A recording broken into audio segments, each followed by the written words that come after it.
শীতে বারবার সর্দি কাশি, এই 4টা টিপস রাখলে অনেকটাই কমবে। প্রতিদিন গরম পানি খান, এতে গলা ভেজা থাকে, ভাইরাস জমাট বাঁধতে পারে না।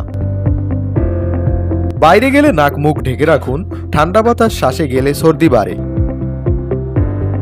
ঘরে আর্দ্রতা ঠিক রাখুন, খুব শুকনো আবহাওয়ায় গলা শুকিয়ে কাশি বাড়ে। বাচ্চা ও বড় সবাইকে ভিটামিন সি ও গরম স্যুপ দিন, ইমিউনিটি বাড়ায়। 3 দিনের বেশি জ্বর থাকলে অবশ্যই ডাক্তার দেখান।